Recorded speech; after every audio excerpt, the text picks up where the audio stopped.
নুন হলুদ মাখানো পাবদা মাছগুলো ভেজে নেব। সমস্ত পাবদা মাছগুলো ভাজা হয়ে গেছে। ব্রোকলিটা কেটে ধুয়ে পরিষ্কার করে রেখেছি। এবার ওই তেলের মধ্যেই ব্রোকলিটা ভেজে নেব।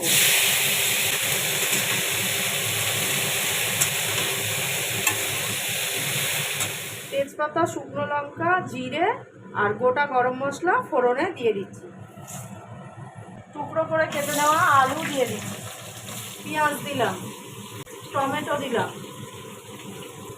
কাঁচা লঙ্কা দিলাম, আলুতে নুন দিলাম, হলুদ দিলাম, আদা বাটা পেস্টটা দিয়ে দিলাম, জিরের গুঁড়ো, সামান্য একটুখানি চিনি দিয়ে দিলাম।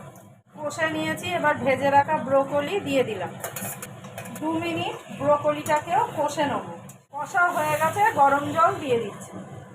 ভেজে রাখা পাবদাগুলো দিয়ে দেবো। 2 মিনিট ফুটিয়ে নামিয়ে নেব। তৈরি করে নিলাম ব্রোকলি পাবদা। নতুন বন্ধুদের সাবস্ক্রাইব করার জন্য অনুরোধ রইল।